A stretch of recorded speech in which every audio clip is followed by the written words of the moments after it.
Good morning. Let me welcome you all to CGD and to this exciting session to which I'm really looking forward. This is the first of a series we're starting, which is called Voices of Experience, in which we want to bring senior officials from previous administrations to come and share their views on the issues that face the agenda that they have in the areas in which they used to be policymakers. And I can think of no better set of panelists to start it off this series than the three that we have, Lael Brennert, Governor Brennert there, Tim Adams, and Nathan Sheets, all recent and then not so recent incumbents in the position of Undersecretary for International Affairs at the Treasury. And I'm also very happy that Tony Fratt is going to be the moderator for this session. He himself has a wealth of experience in both domestic and international economic policy making in the US and then working with many countries internationally in that context. And of course, he is a longtime friend and associate of CGD. He is on our board, as indeed is Tim Adams. So I'm very happy to have two of our board members also participating in this. Let me just end by saying that you will find outside, if you haven't picked up, this little folder, and I will make sure that those of you who don't have it have one before you go. This is actually a folder which contains a new set of briefs which we have produced, which we are calling Foreign Assistance Agency briefs. And what these are is a simple two-pager on all the major agencies in the US that are involved with foreign assistance, just simply describing what it is they do, what instruments they use, how long they've been doing it, where they work, and what kinds of things they have been specializing in. And simple reason for doing this is because we feel, although there is an awful lot of discussion about foreign assistance these days, there's often not a lot of basic information and understanding of what each of the agencies actually does. So we think this would be a useful information packet, and we are making sure that we distribute this to all the people who could benefit from having this kind of background information. So I encourage you to pick up a copy on the way out. So with that, let me turn it over to Tony Fratto.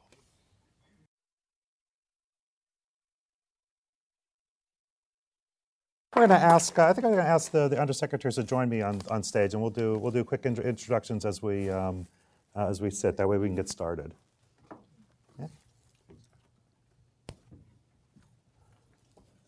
Instead of a tail of the tape introduction, although I have to say when I was asked to moderate this discussion, I couldn't say yes quickly enough. I think before the sentence was even completed, I said, yes, I would love to moderate a discussion with undersecretaries for international affairs at Treasury. I think some of the very best times of my life were traveling the world with Treasury undersecretaries of international affairs, and just challenging, rewarding, big issues that you all have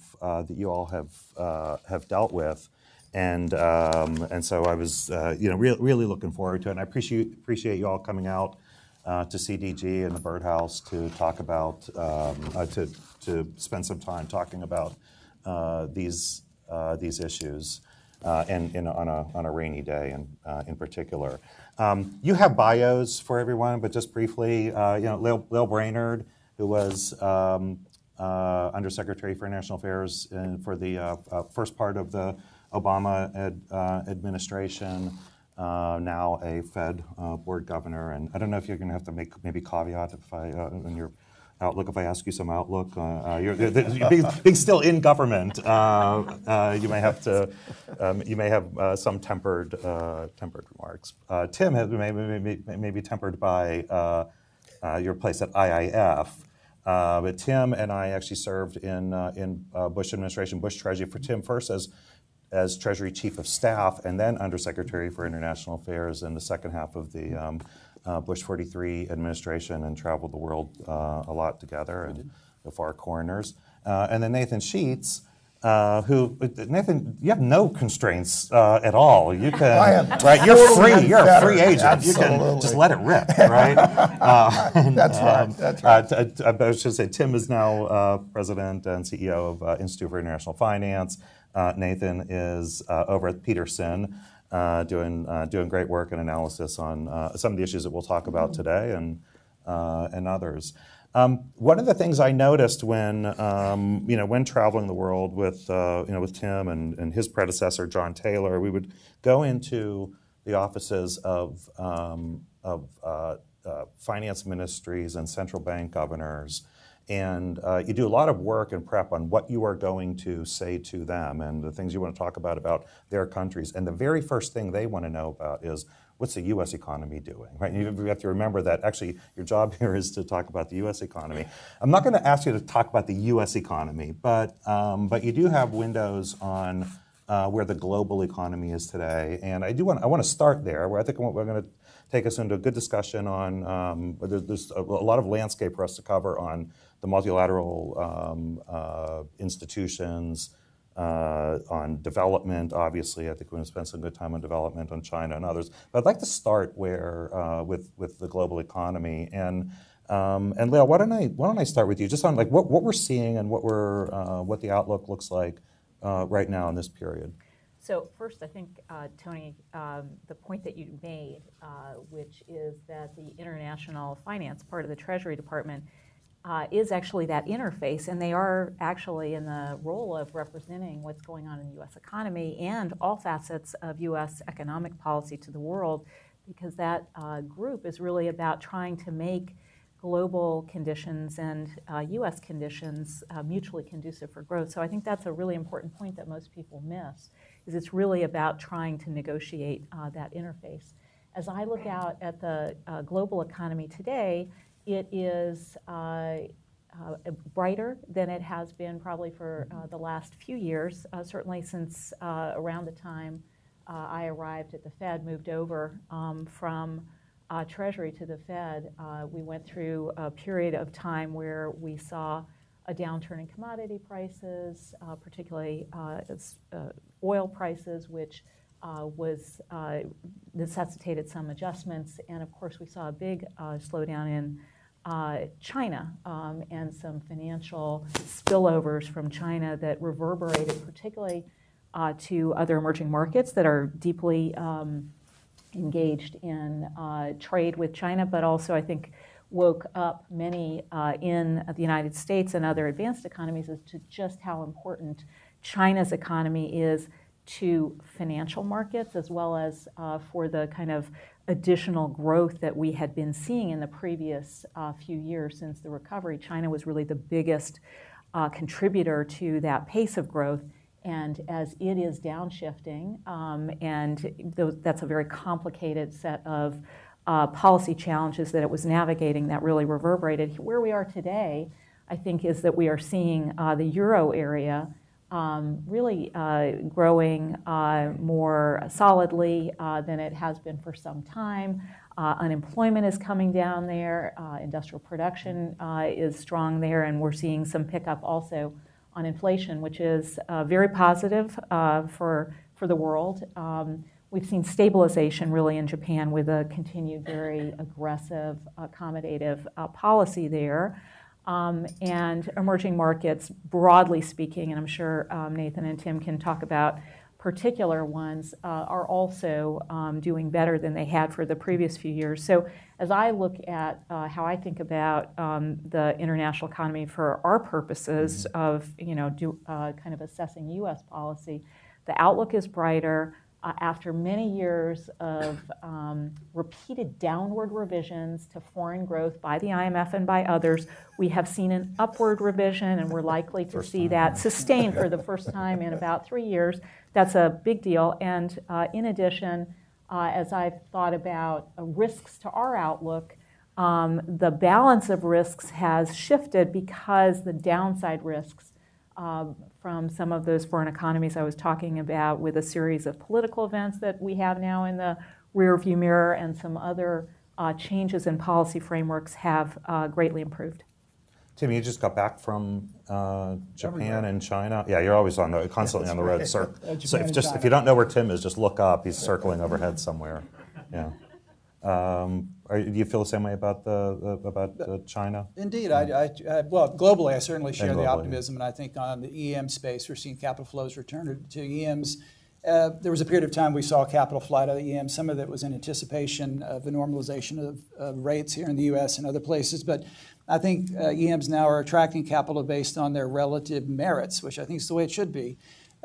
In China, I actually got a sense that things are stabilized. Obviously, authorities are trying to take some of the excesses out of the financial system that's impacting smaller and medium-sized banks. And actually, I think they're probably doing the right thing, which is there has been a tremendous amount of financial innovation, if you will, which has probably created some real risks for the system writ large. So I think Chinese authorities are doing the right thing. It will have a detrimental effect on growth probably in the second half of the year. But in fact, growth is better than we thought it was going to be. I think it's stabilized. They have done a very good job of stabilizing the currency. There's a piece in the Wall Street Journal today which quotes some recent work that we've done on essentially repegging to the dollar. And just meeting with the PBOC and other officials, there's a sense that capital outflows, which excessive over the last few years, a lot of leakage out of the system, that seems to have stabilized as well. Although there are real estate markets from Vancouver to Melbourne, they're still benefiting from capital flight out of China, but nothing like what we saw the previous 2 years. Japan, I actually am pretty optimistic. I would go to China or to Japan throughout the 90s and the noughts, and every 18 months I would try to get optimistic, and my optimism would be dashed. But you have political continuity that you haven't seen in a long time. You actually know who the finance minister is. They've been there for a long time. The prime minister's been there for a long time. Will probably be reelected, at least be there through 2020 or into 2021. Kuroda-san is, pushed the envelope on monetary policy with respect to quantitative easing. The banks are struggling a bit, as we've seen out of Q1 earnings, but they are finding ways to make money outside of Japan. And I actually think Japan is part of a broader reflation story globally. So China stabilized, Japan's looking better. They have some demographic challenges, obviously, but better than I can remember it since the crisis. Yeah. Nathan, you're still traveling too and seeing quite a bit. So I very much agree with the assessment that the global economy is doing better than it was a year or two ago. And I also take some signal from the fact that finally, after so many years of marking down its forecast, the IMF has finally moved in the opposite direction and has marked up. Nevertheless, I think there are some important questions about the sustainability of this. That clearly the first few quarters of lift in the global economy was driven largely by an inventory cycle. And the question, we know that that's not going to be sustained indefinitely. Does that, over time, lift trade and investment and ultimately drive productivity growth? I think those are the big questions. Another frame on that, another way to think about it, is two features of the last several years that have been a particular challenge for emerging market and developing countries. Say one is that the pace of global trade growth has slowed significantly. Now, part of that is that the global economy was growing somewhat slower. But even over and above the general slowing, trade is just not as expanding as rapidly as it was before. And that has been a key driver of growth for the emerging markets.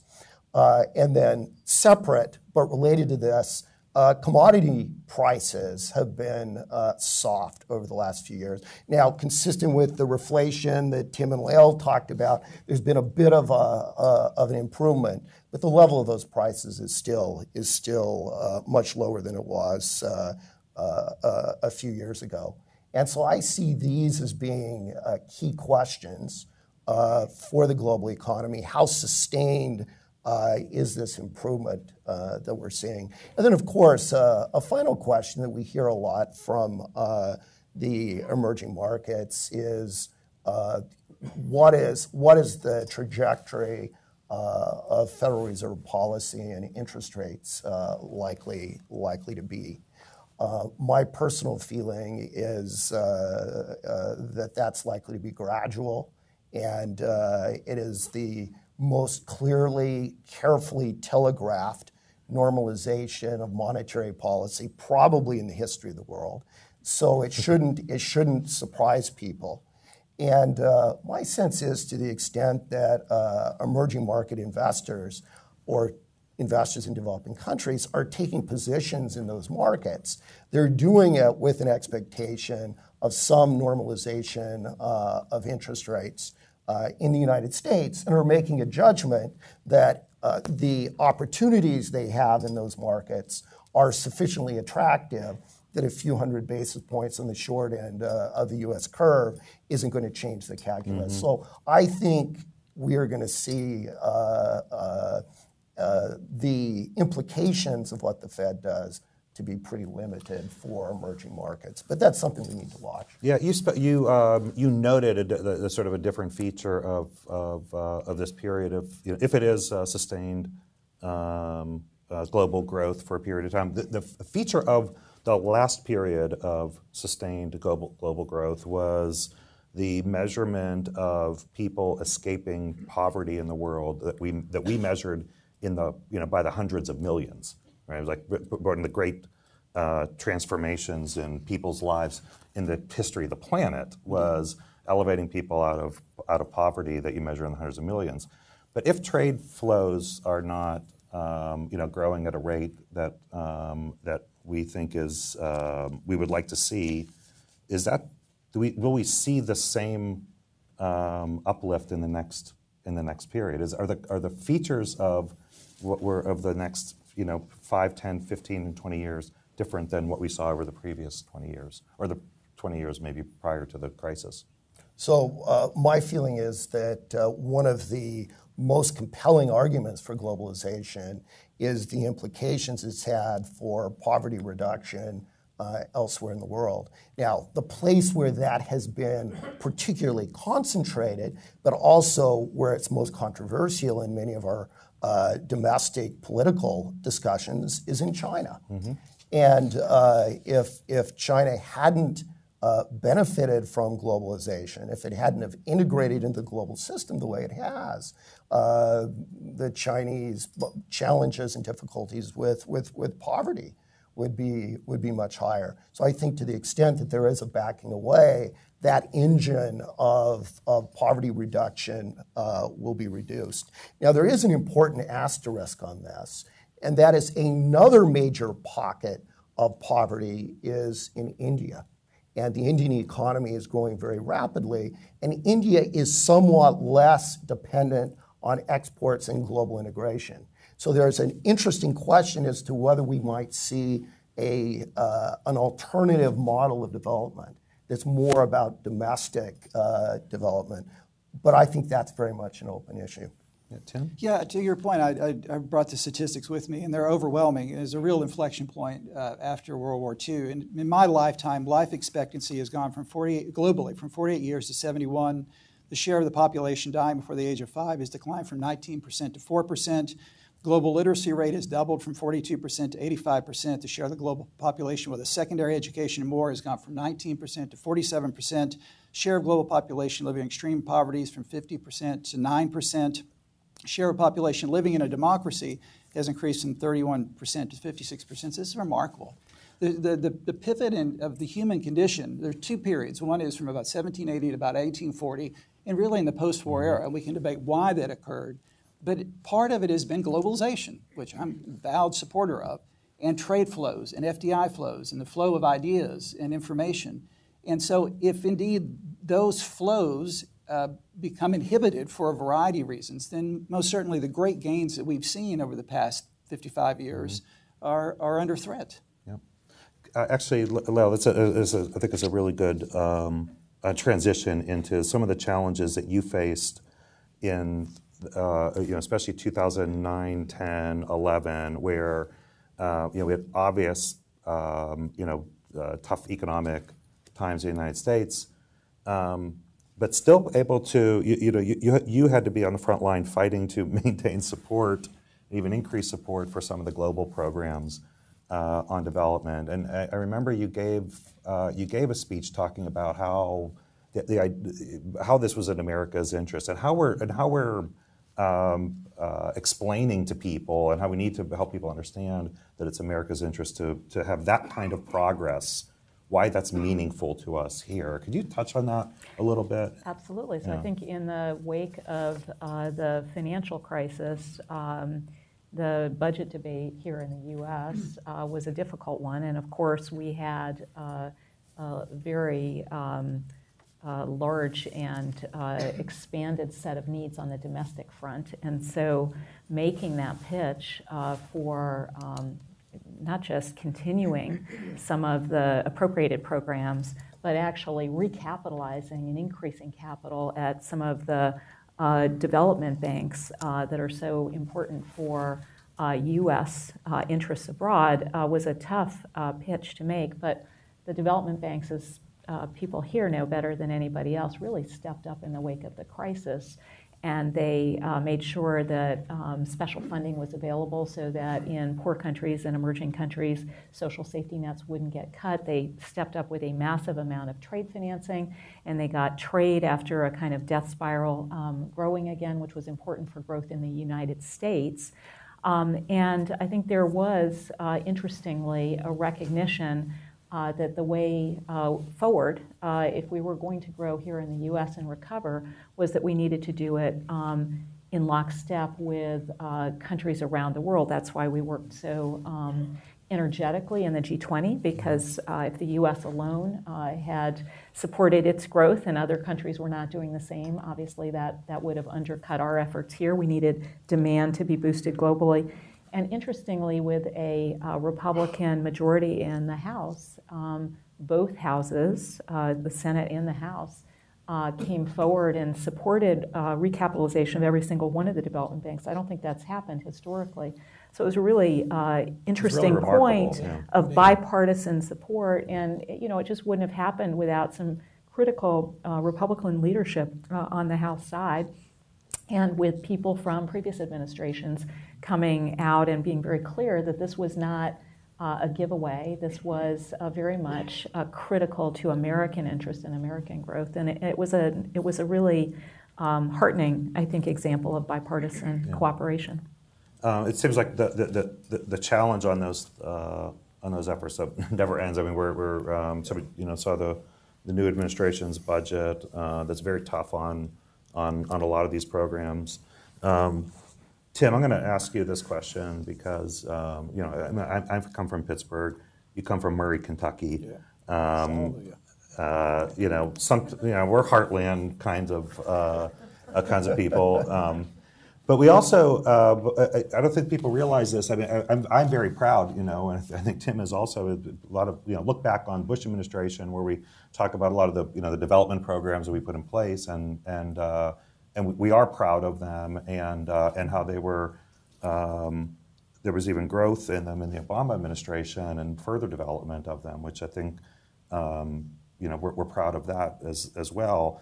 But we walked into an administration in 2001 that was actually not a globalist administration. And we worked for a Treasury Secretary at the time who used to say, this is before we did the famous, trip to Africa with a rock star, I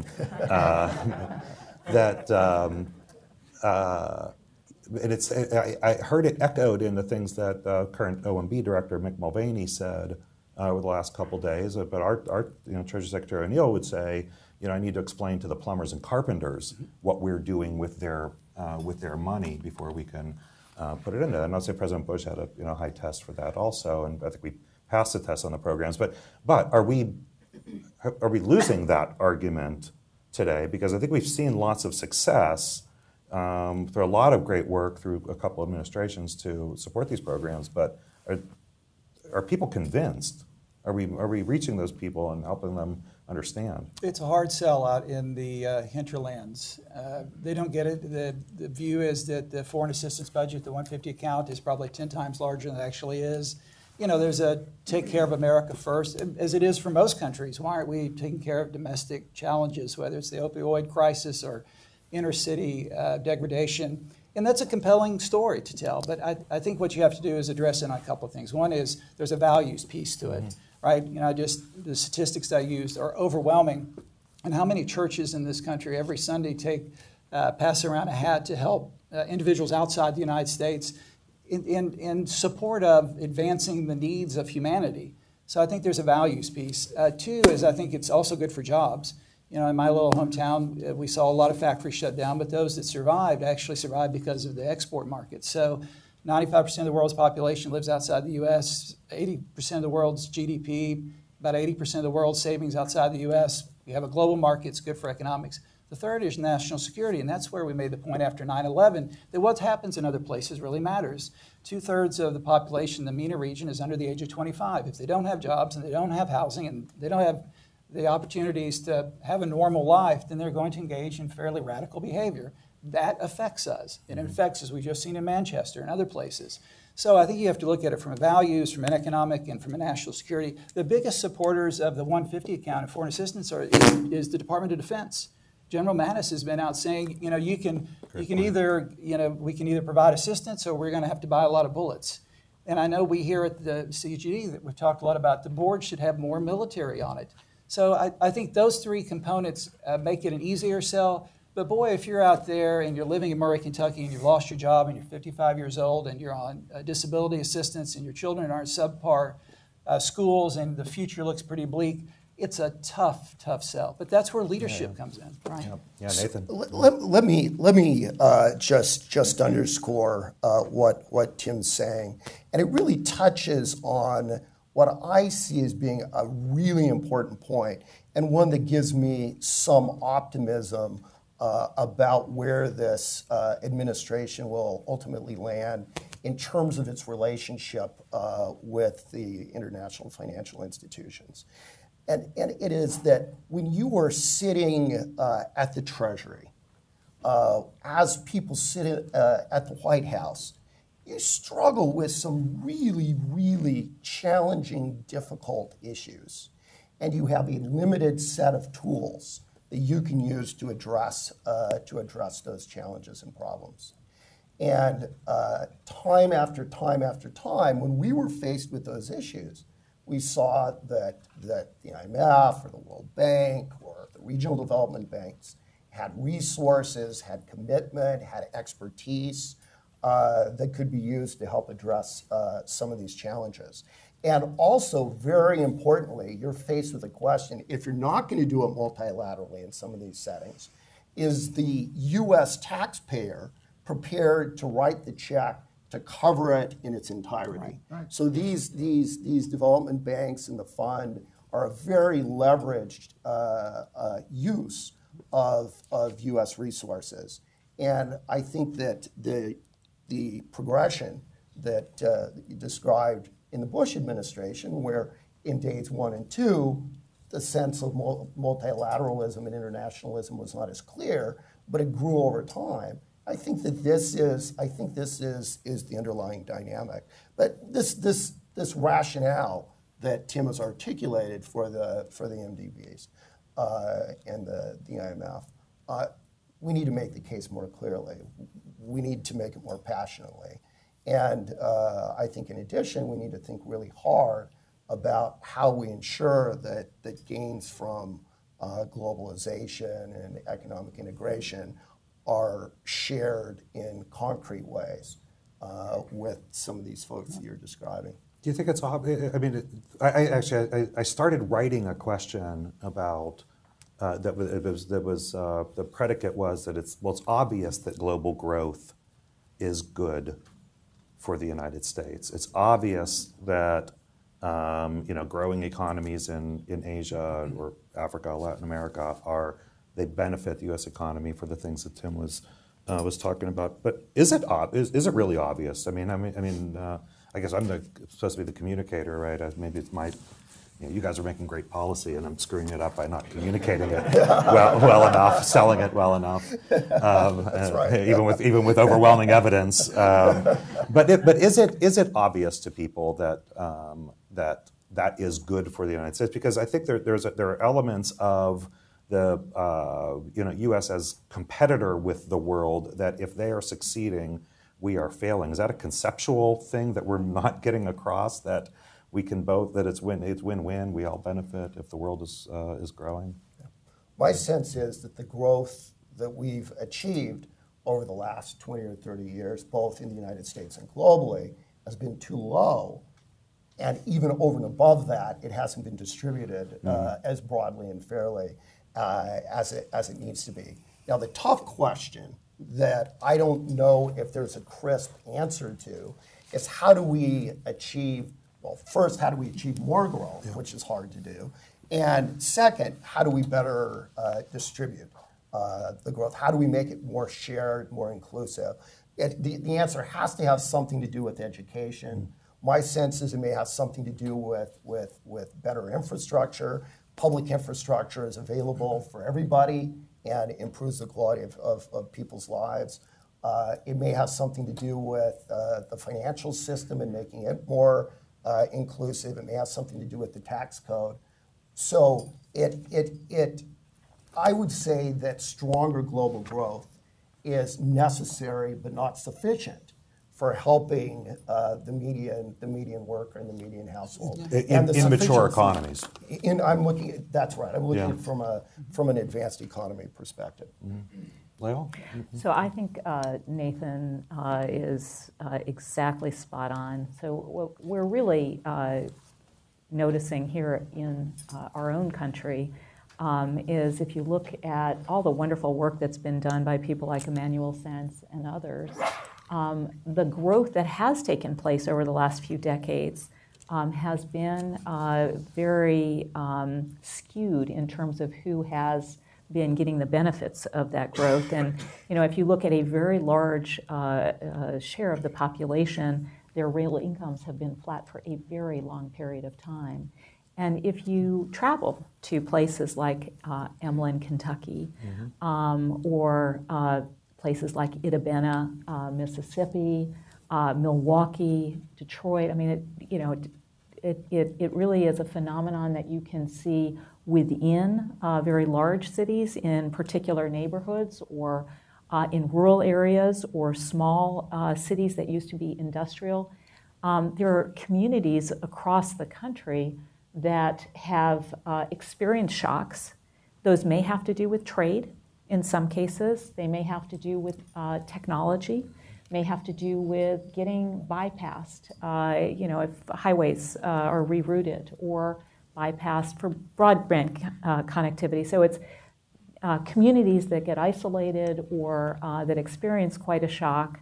The ability to recover from that seems to be somewhat less than it has been in previous eras, and also very uneven. And so we really do have to be focused on what kinds of policies can reconnect those people to the workforce, those communities to vibrant opportunities.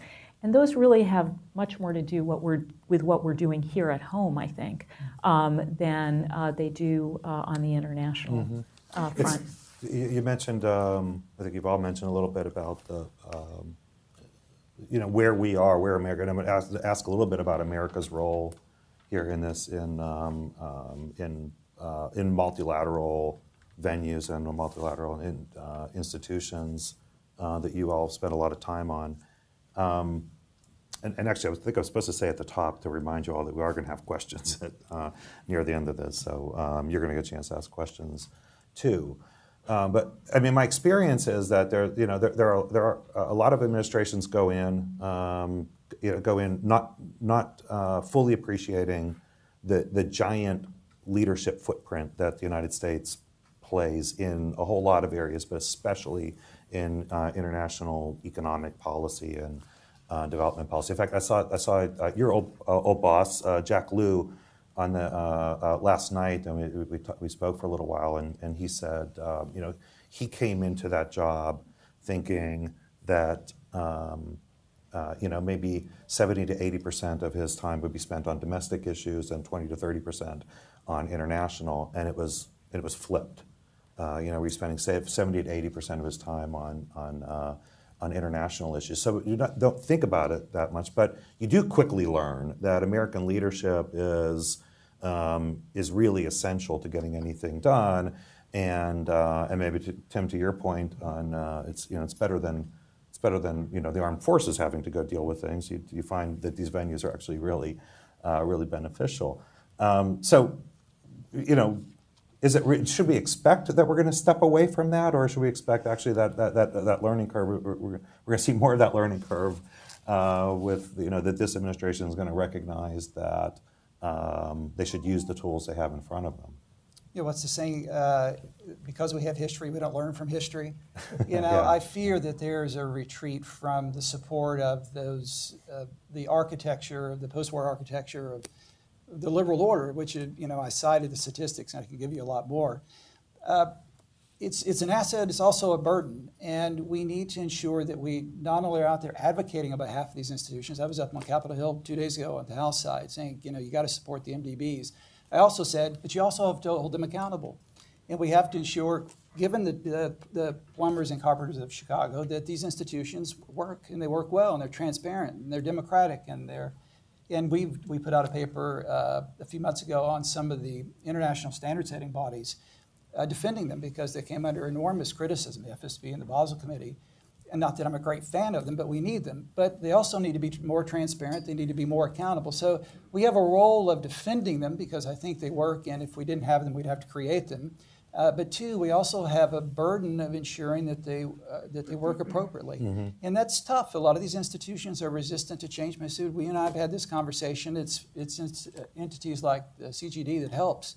But we need to force them to evolve and to be more accountable if they are to survive and to be, as important in the future architecture as they have been in the past. You gave a speech that was in 2005, I think, on that question, specifically with respect to the IMF as to whether and how it ought to be relevant going forward. Has it met that? Well, if you remember, I didn't tell you I was going to give that speech. And you called me and said, what is it you actually said? Because I didn't tell my boss either. That's it. You shouldn't do that. But That's why I remember it so well. You don't seem too remorseful. No, if I had it, I probably wouldn't have been able to give it. Unfortunately, it was the Treasury staff, which is the genius. It wasn't I just the vehicle for it. But I thought the fund needed, a shaking up. And they should periodically. All institutions become a little static, and IIF needs a kick in the pants now and then. So I thought the fund wasn't focused sufficiently on its exchange rate surveillance. I thought there was a huge political issue on Capitol Hill. You and I were hearing daily from Chuck Schumer and others. And I thought, if you don't do something to fix it now, they're going to fix it for you, and you're going to have a suboptimal outcome. So I think it's the role of the U.S. to occasionally walk up on the stage and say, you've got to do a better job. You're not doing what you should be doing. And it was painful. I made some enemies in some of those institutions. But it's tough love. And I think after a while, when they started taking my phone calls again, they realized that, it was actually trying to help them and help the institution and really advance the cause. Yeah. That's, I think that was right. I think it did take a little time, but they did see it that way. But, we have seen the relevance of the World Bank Group and certainly the IMF, and especially since that period, in stepping up and playing I think an important role in a couple areas, not without some stumbles. But some of the pieces that we looked for them to do was to lead on issues. I see Mark Sobel in the audience there, and I think I remember the first time I read a U.S. Article 4 from the fund, and I don't think I've read an Article 4 since I left Treasury, or a U.S. Article 4. I think I may have met other countries, but not a U.S. one. And I remember running down to Mark and saying, "What is this? This is outrageous." And he said, "Don't worry about it. It's okay. It'll be all right. We need to do it to us so that they do it to other countries as well." May I add to that? The list of things, the lessons learned. U.S. leadership can be very lonely. Yeah. How many times do you go out there and say, we need to do this, and your G7 or G20 colleagues say, you know what, that's a great idea, we're right behind you, and have fun, and you maybe we'll vote for you, but it's a lonely role to play, and sometimes leadership can be very tough. Actually, I'm going to ask the three of you this question because you reminded me of something of, so U.S. leadership in these is a lonely role. I think your jobs as Undersecretary for International Affairs are lonely jobs in an administration, in that knowledge and understanding of what the international financial institutions actually do and what you can and can't do with them, it kind of stops at your office, at the Salmon Chase suite, or whichever suite it is. I can't remember what suite it is anymore. But that's it, the John Salmon Johnson suite, right? Right. It's like, I mean, and I just imagine you guys walk into national security meetings, and someone says, "Well, can't we have the World Bank do this or that?" And it's people who probably can't find the World Bank on a DC map, saying what you ought to do with the World Bank and the IMF. But was it challenging in both administrations? Sometimes explaining what the limits are of our relationship with them. And I'm going to have a follow-up question on that also. I just remember I was traveling in Brazil, having a bilateral dialogue, and just decided on a whim to call back to Treasury and get Mark Sobel on the line, and said, Mark, in the next hour, we need a massive new international spending program based on SDRs. And you could sort of hear Mark on the other end. Just, you could sort of see his face, and he said, okay, I'll get right back to you. So the truth is that the people who work at Treasury, it's really, it's not people like us. It's really people like Meg and Mark who, they spend just years getting to understand how to make these instruments work in the U.S. interest, but they ultimately, often because they are in those positions for many years, and so they have an opportunity to see many different challenges in how you put together packages of multilateral, different kinds of instruments for different kinds of challenges, whether they be crises or longer-term challenges. They're really the entrepreneurs who come forward with these very compelling packages at the moment that we can recognize when we're asked to be in leadership positions that we know we have a problem. But they really come forward and say, here's 5 different ways you can do it. And they are often also the ones who understand the constraints that other countries might have politically or from a policy point of view. And so they often come forward with packages and programs that are extremely carefully designed so that you can get a Germany to step up to the plate and you can get a China to bring something else to the table at the right moment. So that kind of that resident knowledge that sits in Treasury for years and gets better and more sort of informed over time is just a huge value to the U.S. population. Yeah, no, I don't think there's any question about it. It's a huge asset, and they are literally the only people in U.S. government who know what an SDR or an Article 4 Absolutely. is. Right? Absolutely. That's it. It stops there. But it was the thing I wanted to get into a little bit on this question of American leadership is are we still able to play that traditional role? I mean, and if not the United States, then who on these issues? I mean, we had sort of juxtaposed in January where the president, in his inaugural address, made a very strong point. In fact, speaking to the world about America first. This was going to be America first administration, and policies are going to be oriented in an America first kind of way. And a day or two earlier, President Xi, at the World Economic Forum, made a case about openness and promoting global trade and more interaction, which is it was a weird juxtaposition.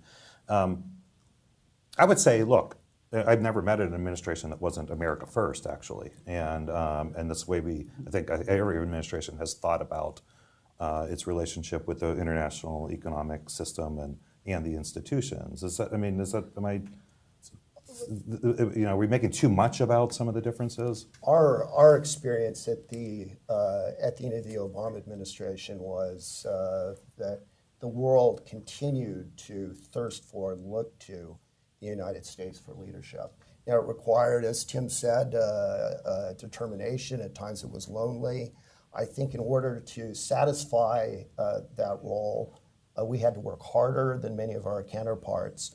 But the challenge is, if the United States isn't filling it, where does it go? And I think that many of the Chinese leadership in Beijing look at the possibility of U.S. pulling back and disengagement in the multilateral setting as a window of opportunity. That's very much how I interpreted President Xi's talk in Davos. And in addition, I've watched the news flow over the last 6 months or so. And when something comes out of Washington that says, oh, we have questions about WTO, we're not sure we like globalization, almost immediately there's an echo in Beijing where they say, we're fully engaged, we believe in globalization, and we're committed to the WTO. But the challenge there is that I think China is increasingly talking the talk and is very supportive of globalization and integration. And part of this is probably a continuation of the leadership role that they had globally last year when they were chairing the G20.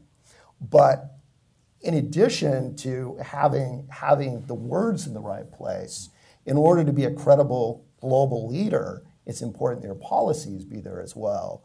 And I think that when I look at where China is in terms of opening up and creating a level playing field for foreign firms and ensuring uniform rule of law and so forth, that are ultimately the bread and butter of what globalization means, I think China's made some slow progress maybe, but still has a long way to go before they're really walking the walk of this, which ultimately will, I think, limit their capacity to lead.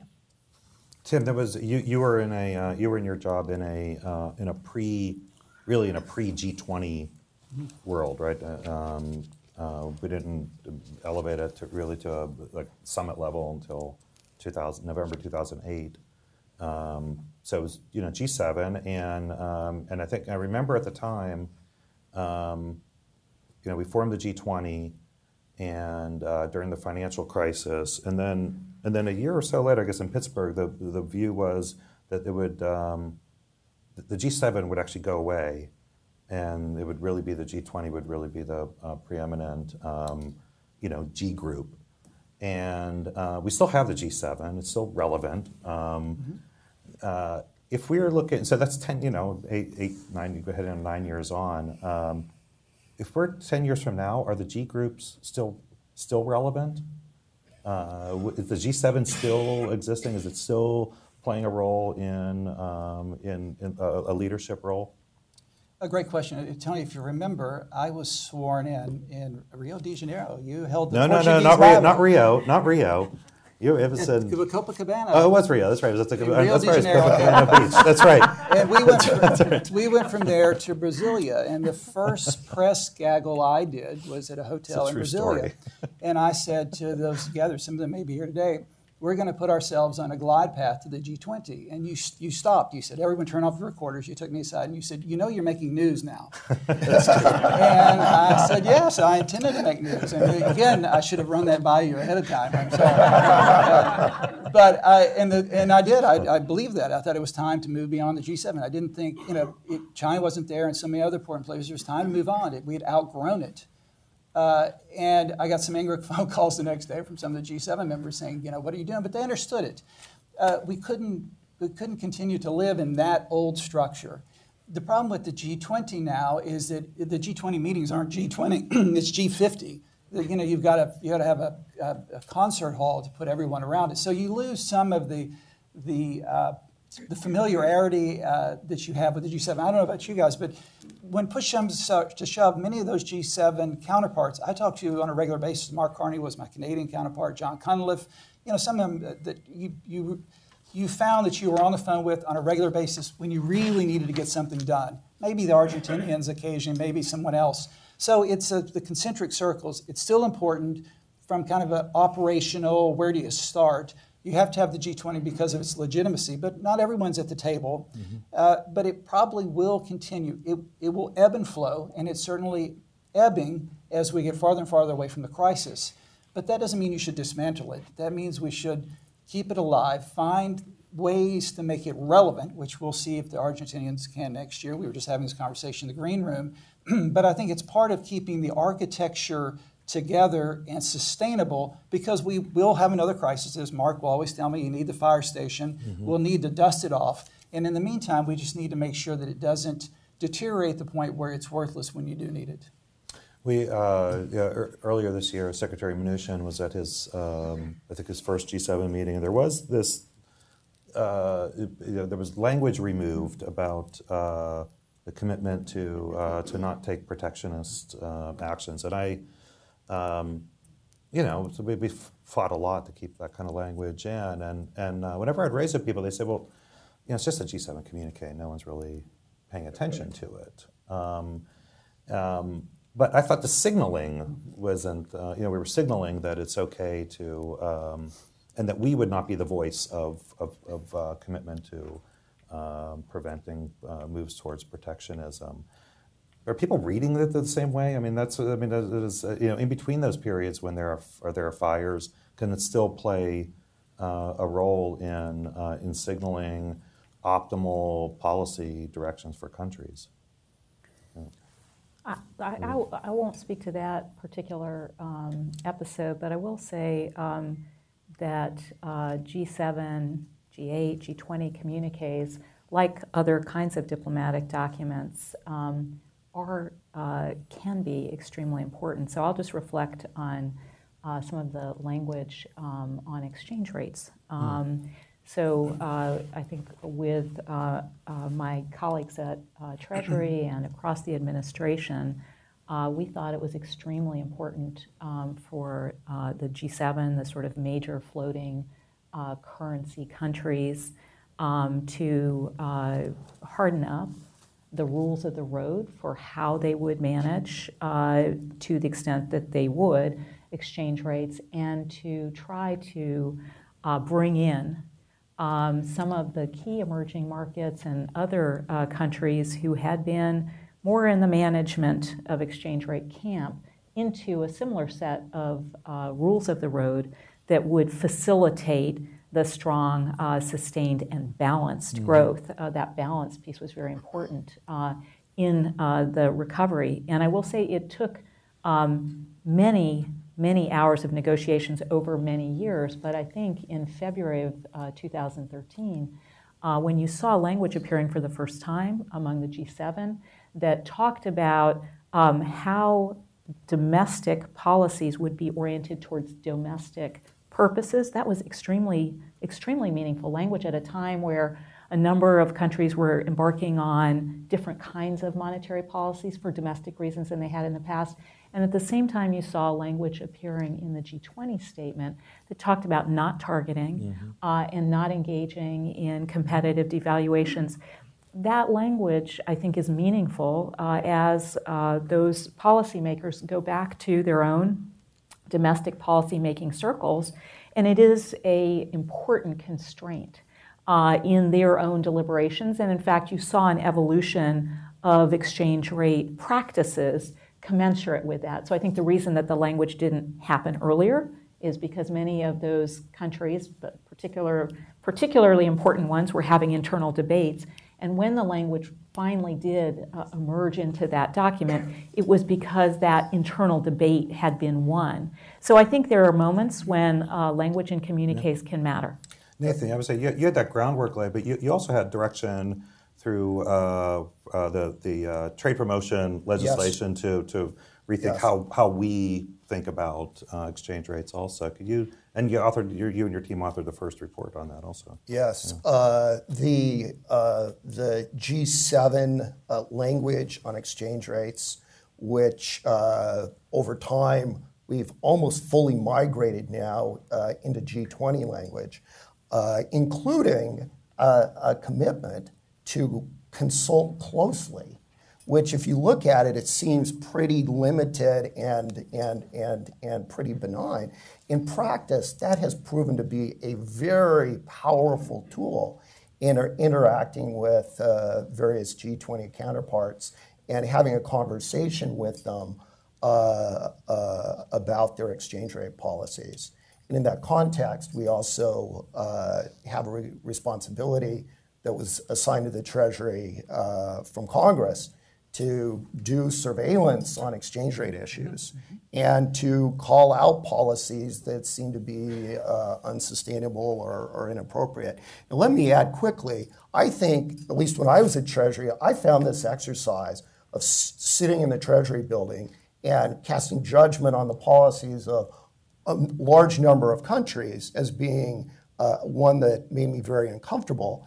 And I would think that if the fund was doing a tougher kind of surveillance on exchange rates, and it's better than it was when Tim complained, but if they were doing tougher exchange rate surveillance, the fund surveillance would be more credible and we wouldn't have to be doing it domestically. But in any event, we have a framework. It has a number of empirical, objective markers associated with it, which as we implemented that framework, we actually found made it easier for us to communicate with our foreign counterparts why we were saying and why we were doing the things we were in that report, and also made it more transparent to folks on the Hill who are looking for tough exchange rate surveillance. And as time has shown, a third advantage of this new framework that focuses on data and empirical analysis is that it made it more difficult for that report to be used for political ends. That as you come to the judgments as to whether or not a country is an exchange rate manipulator, you have to do it in the context of questions about, well, where is their current account surplus? What has their behavior actually been in terms of intervening in the foreign exchange markets over the last year? And those kinds of questions root the process in fact. And I think it's worked well. Frankly, it's worked better than I would have expected. And I'm hopeful that it will be a mechanism that will encourage better exchange rate policies amongst the various U.S. trading partners, and hopefully spur the fund on to be somewhat more vigorous and consistent in its exchange rate surveillance. I'm gonna ask a question, but I want to just announce really quickly that for those watching on the live stream, you can tweet your questions to @CGDev, CGDEV, using the hashtag CGDTalks. Or you can submit them on our event page or on the YouTube channel. We're going to come to questions to the audience here in a second too. One thing I want to just ask you guys is what it's a special job. You know, what surprised you about the job? I think none of you had worked in the building before taking the job. I mean, to the chief of staff, but. You know, so you knew something about the people that you would be working with, but had not been in the building with that team that Lael talked about. What surprised you about it? What was most rewarding? What did you enjoy about the job the most? I think it's the best job in Washington, and I've got a great job now. And it's probably the best job that most people don't hear about. So it allows you to fly below the radar screen a little bit. In fact, I think it's a better job to be in the secretary, but I wouldn't say that to them. You've got wonderful career staff who truly are a national asset, and I couldn't have done anything that I did without their help and their judgment and their support. Because you're carrying the U.S. flag, your opinion really matters, and you can fly in anywhere around the world. and you get off an airplane and people listen and you have an impact and you have the ability to influence, and that's huge. And I think it's probably not widely recognized around this town how important that position is in driving opinion, maybe not public opinion, but certainly opinion within the corridors of power in various capitals around the world. So, I guess I was surprised that your words really matter and that you have the capacity to really just drive an agenda more than I would have thought before. First of all, I think the thing that's best about the job, apart from the guilt on all the furniture, which is dating back to the Andrew Johnson era, is the phenomenal people that you work with. And it really is true that, you fly overnight, you go into meetings, you negotiate overnight, you fly somewhere else, all as a team. And so you really get to know people, and you get to know just how energetic they are, how creative they are in the middle of the night, coming up with unbelievable sort of new clever ideas that often stick, how mission-driven that organization is, and it's not specific to an administration. It really is America first. It really is promoting America's interests, but doing it in a way that lifts the world economy. And the piece that I think is just very powerful about that position is that good ideas really matter. And this goes back to your earlier point about what does the U.S. bring to the table.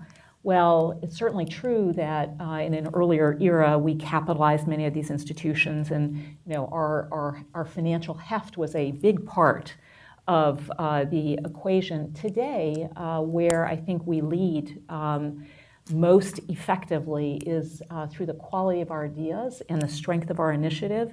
And what was often the case is that I think people at Treasury felt responsibility to put forward the solution. They were not bystanders. They saw themselves as solving a problem, creating new initiatives, and of course, that enabled all of us, I think, to make a material difference.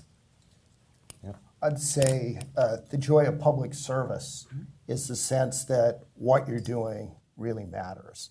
You wake up in the morning and you think about what you're going to tackle and what the issues are.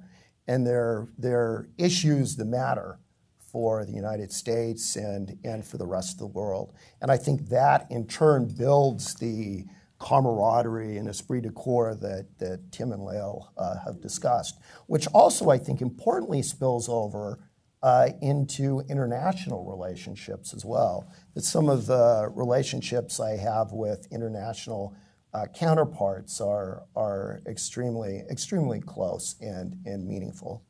I'd say my regret is that we didn't find mechanisms to engage and work more constructively with the Hill. That I felt the relationship was unnecessarily difficult and tense. And I think it's imperative that the executive branch and the legislative branch find ways to work together more constructively and more productively, that each brings something significant to the table. And I think some of that has been lost in recent years. Yeah, I think that's right.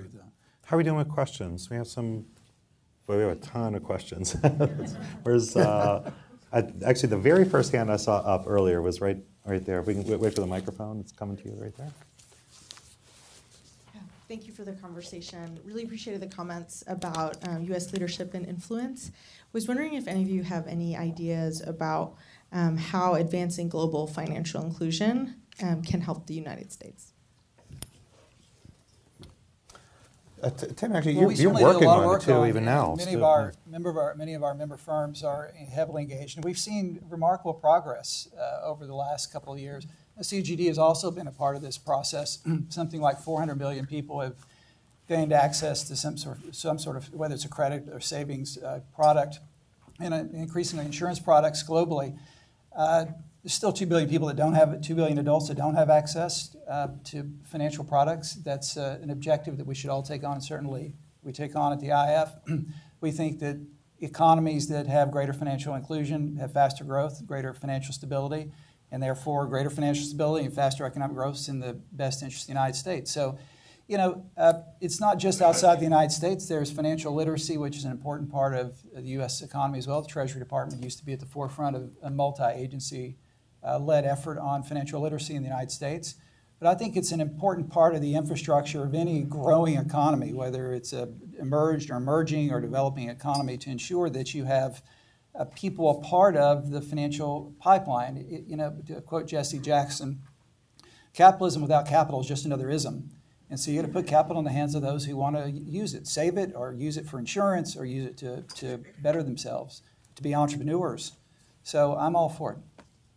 So can I just, I think I worked with both Nancy and Scott on this agenda item because we did see it as a critical part of the global development agenda. In fact, we created, which I think Nathan probably inherited, a special track under the G20. But what was, I think, important and remains important to this day is that, in fact, it wasn't really the United States sort of suggesting that we were going to promulgate answers. In fact, we had a great deal to learn from developing countries in this space because in many cases, you had some of these technologically enabled mechanisms for bringing underbanked and unbanked people into the financial system by leapfrogging landlines in the telephony area, for instance, and because you didn't have the bricks and mortar of branch networks in a lot of rural areas.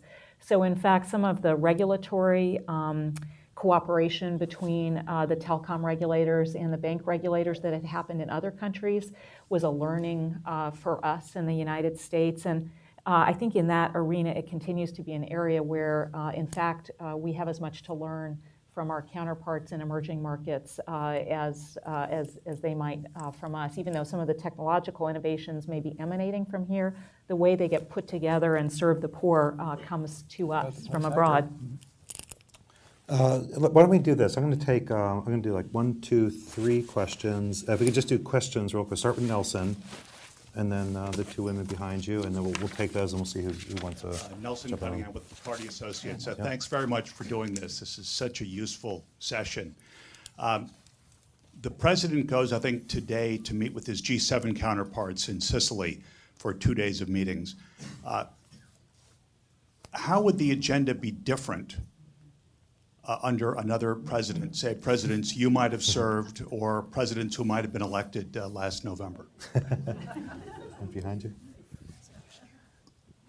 Thank you very much. Sophie Edwards from DevEx. Considering the White House's apparent distaste for multilateral institutions, how do you see the balance of leadership at the World Bank shifting over the course of this administration, and what impact might that have on the capital increase request from the World Bank? Good morning, ladies and gentlemen. My name is Rosemary Segero. I'm a company based here, focusing on innovation and manufacturing. How do you see the globalization growth and development looking at Africa now that China is getting there, America is here, and we are all making all countries great, just like America? How do you look at the sustainability of Africa and looking at the small and medium businesses, which are the growth of countries here in America and all over the world? So how do you put that into policy, looking at G20, G7, G8, and everybody? So how do we make everywhere great? Okay. Thank you. Why don't we? I don't know who wants to take Nelson's question. Nelson could call me anytime to take it that one. So I'm gonna. As I said, I'd be totally constrained. You go for it. You go for it, and then we'll get a World Bank. And this just shows how much of a risk taker I am. I don't think the agenda itself would be that much different. The Italians set their G7 agenda some time ago, but what would have been different is in previous administrations, it would have been fairly clear where they were on the key issues, and more importantly, on the values underneath those key issues. And I think that this new administration is going through an extended process to try to figure out where does it stand on multilateralism, where does it stand on trade, where does it stand on international cooperation, where does it stand on U.S. leadership. And I think there are mixed signals on all of those issues as to where they'll ultimately land. And I think having the president participate in one of these meetings early on is very constructive in helping ensure a positive, from what I would see as being a positive resolution to some of this uncertainty. But I think it's more about the uncertainty about the U.S. position than it is about the agenda that's going to be discussed at that meeting. How about World Bank leadership, where we could see that going? And actually, Tim, maybe we can put them together: World Bank leadership and the question on Africa as a focus. And I did actually look back at some video from that Africa trip now 15 or 16 years ago when we were young and vibrant. But yeah. We're still vibrant. Yeah. We're not young anymore. But there's actually been a lot of actually has been a lot of change in Africa over that period. And how does that relate to what we should expect from the World Bank right now? Yeah, on the bank, I think it's trying to find its way. The President Kim is attempted to put in place a kind of a McKinsey-like, I guess it was led by a McKinsey reform process. I would say, by all accounts, that has gone with great challenges. And, I think it's a lesson to how much time and attention reforming these institutions can churn up and be a distraction from the bottom line. The bank needs to evolve. There's no doubt about it. How you do it, you got to build a consensus for it. How you do it is always going to be difficult. And I think it's been, unfortunately, a distraction, and I hope that we can get beyond that distraction and get to the bottom line. The president has appeared to have a relationship with the White House. Whether that translates into a capital increase or not, I don't know. But he does appear to have some relationships there. If it were me, I think I would keep a really low profile. But I think it goes back to your larger issue, which is how are you relevant to the agenda of your largest shareholders? You got to figure out what does it mean to be relevant and try to be relevant, and whether it's a thin read or not, I would exploit that. So I'm hopeful, but I think we'll see how that works out over the coming months. On Africa, we were just having this conversation in the green room before we came out here. Masoud told me a great statistic that 2/3 of the world's youth will reside in Africa by mid-century. And that tells you something about the demographic challenges and opportunities that reside on the continent. And it also means that we don't have a lot of time, and they do not have a lot of time to put in place the right infrastructure for development. The problem is, will we see a leapfrog from the traditional development cycles where it's agriculture and primary manufacturing and more sophisticated manufacturing, the semiconductors and the services? Do we see an acceleration of that cycle? And in fact, we see leapfrogs into more service-oriented kinds of industries. And is there the human capital to take advantage of those kinds of service? And service can be everything from tourism to writing code for software. Does Africa, and this is a huge generalization about 53 countries, does Africa have the human capital and the institutional framework to develop the human capital to seize on a knowledge-based, service-oriented economy?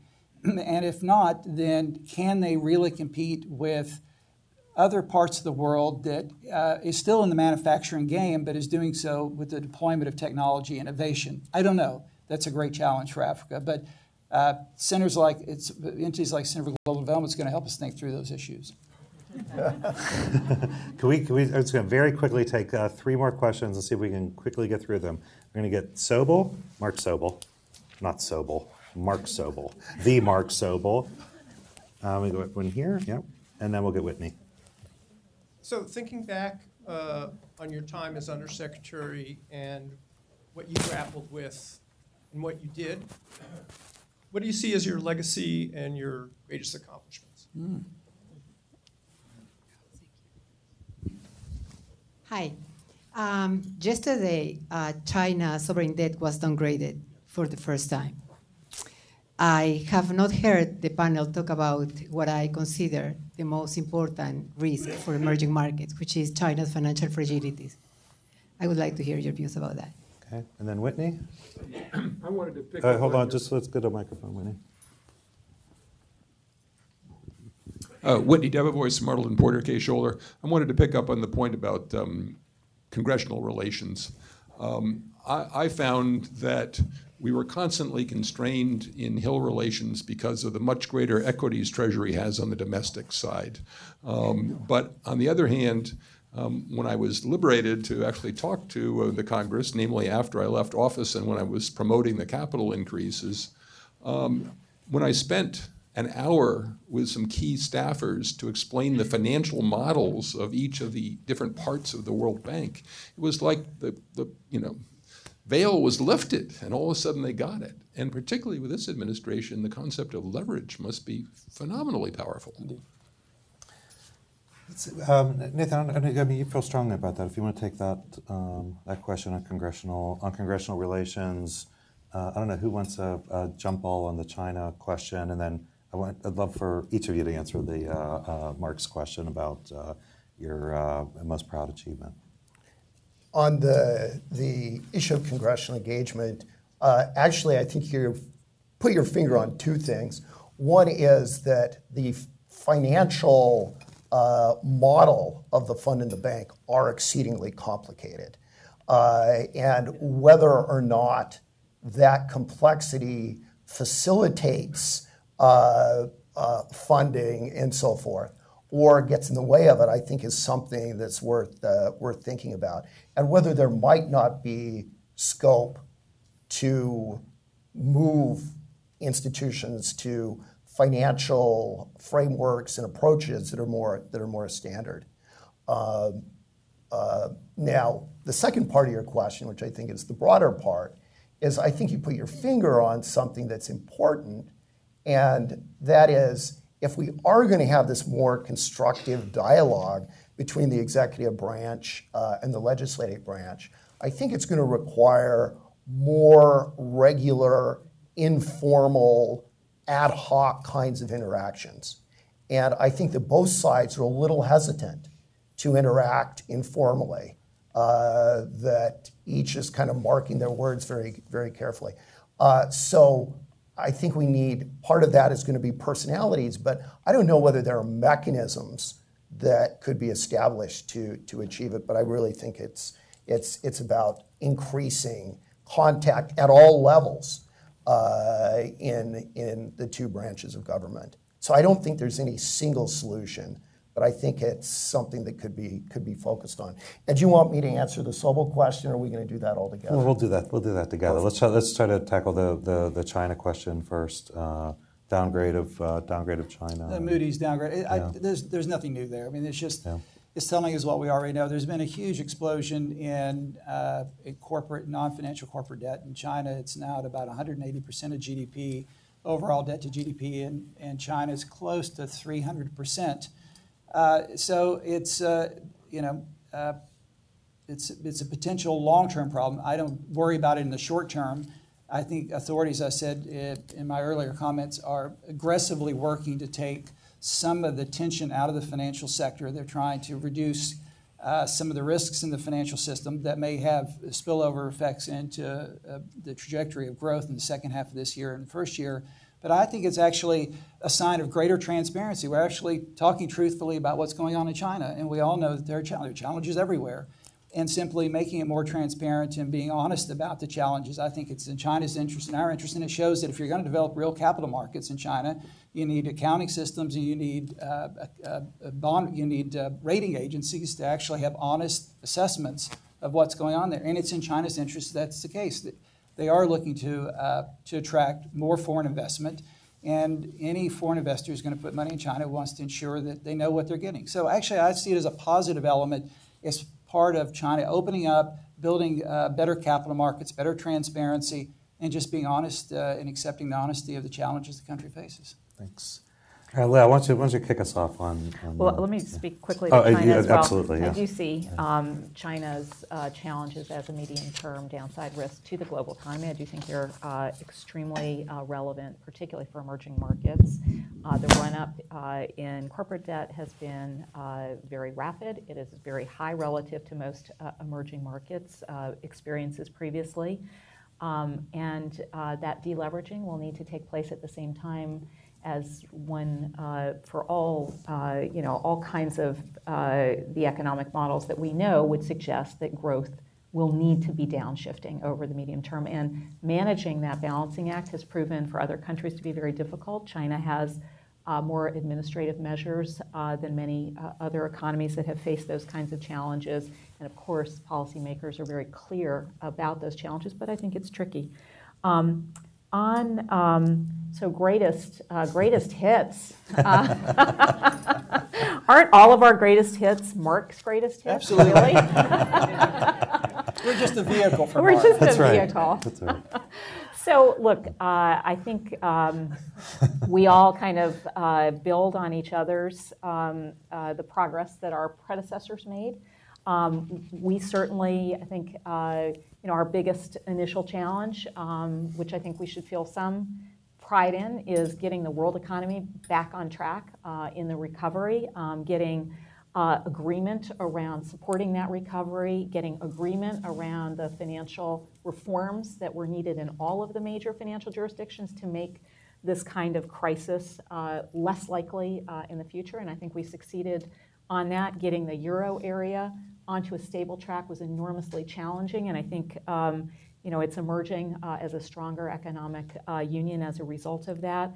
I think we got, after a lot of painful work, to an important turning point on the issue of exchange rate management among the largest economies. And we're continuing to work that through, but I think that was an enormous distortion in the system. And on the poverty front and the development front, every development institution was recapitalized. We got an important program on global agricultural food security, on energy power, Africa, on regional power infrastructure, and of course, setting up new instruments to finance adaptation and mitigation for climate change. So, I feel like it was an active time, but I think it was also, these are all progressions that, I depended on my predecessor and on Nathan to, take things over the finish line and for him to start new things.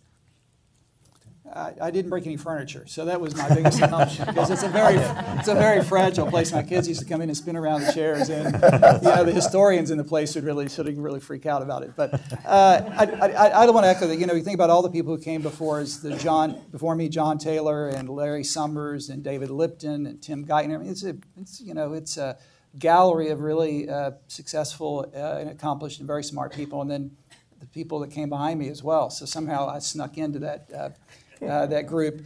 I'd say on the substance, a couple things. One is really try to put us on the glide path to the G20 and out of the G7 without abandoning the G7.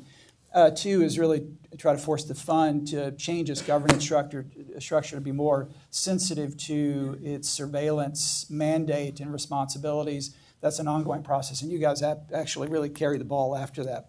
The third thing, which I had really not a lot to do with, but I was there, was the Africa debt relief and the focus on Africa, the launching of the Millennium Challenge Corporation and PEPFAR, and just a real focus on Africa. An administration that was initially incredibly hesitant and suspicious of all those efforts, but over time came to embrace that agenda, embrace it, and create new institutions, and I think lasting, really successful institutions.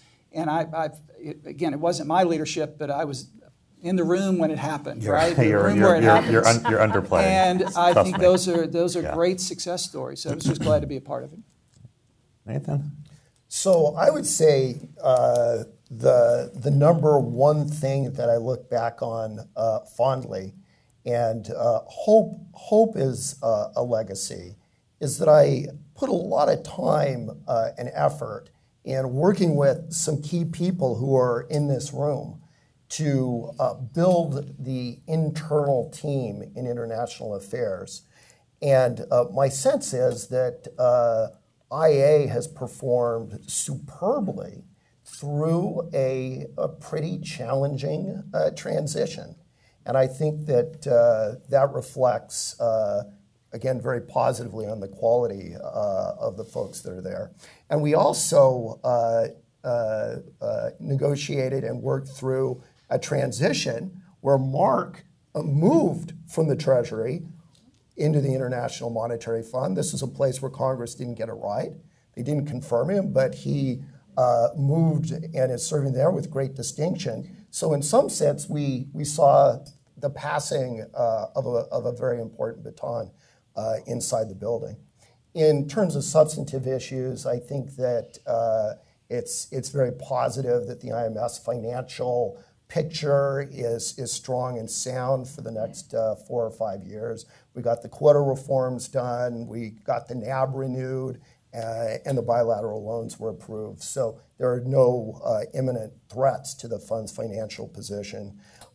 We made a lot of progress. And again, I think the point that Lael made about continuing on things that were started previously, we made a lot of progress in the international financial regulatory reform area, working closely with the FSB and others.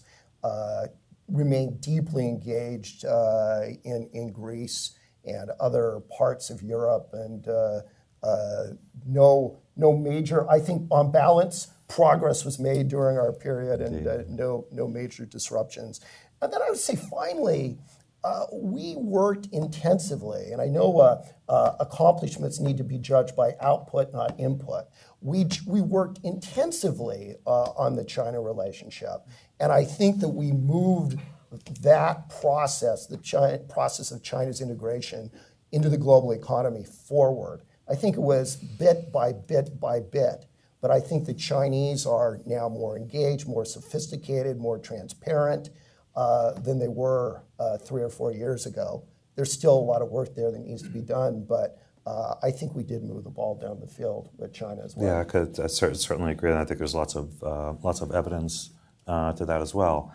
I want to thank you all for coming out today. I especially want to thank this really terrific panel and fun panel for me. I think anyone who has had the privilege to work with the Office of International Affairs at Treasury knows how special it is, and the consequential work that you do, and the leadership of the various undersecretaries who've held that job, I think, left their mark, and as each of you have. So, Lael, Tim, Nathan, thank you very much for coming and for this inaugural event here at Center for Global Development of drawing on experience, hopefully to help future policymakers as well. That's, I think, the ultimate goal. Thank you very much. Thank you.